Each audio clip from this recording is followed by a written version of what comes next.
Eder. Mac.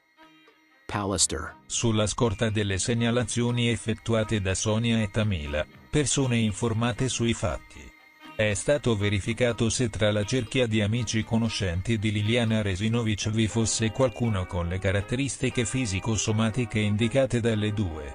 All'esito dell'accertamento è emerso che le caratteristiche fisiche potrebbero richiamare la persona di Covalero Fulvio. L'uomo risulta residente a Trieste. L'uomo risulta avere un'altezza di 190 cm.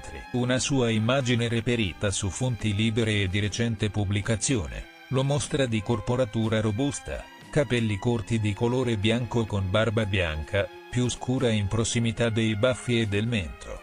Come indicato nell'avvistamento dell'uomo col sacco, Fulvio Covalero si è oltretutto reso protagonista di ambigue pubblicazioni nei giorni della scomparsa. Mi nome Misio, Novo Iorogne. Sono trascorsi 16 giorni da quando Liliana è scomparsa e nessuno l'ha vista in giro la mattina di martedì 14 dicembre. Possibile? Nei giorni precedenti alla scomparsa avrà pur parlato con qualcuno che ora potrebbe raccontare qual era il suo stato d'animo. Nessuno? Che venga trovato il suo corpo per quanto mi riguarda è la priorità. Pensare che sia abbandonato da qualche parte come fosse immondizia fa male. Le venga almeno data la dignità della sepoltura. Ognuno di noi o qualcuno dei nostri cari potrebbe essere il prossimo estratto a sorte in questa tragica lotteria. Prendere coscienza di questo dovrebbe smuovere coloro che ancora oggi, pavidi, rimangono tremanti nell'ombra per non subire il fastidio di essere ascoltati.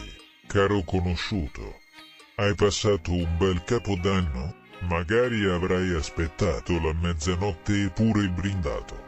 La mia è stata la 18ª notte sempre uguale. Sempre nella stessa posizione in cui mi hai abbandonato quasi 3 settimane fa. Ricordi, vero? Quella immagine sono certa non la dimenticherà mai per tutti i giorni che ti restano da vivere. Ti auguro siano tanti, tantissimi. Non ti invidio.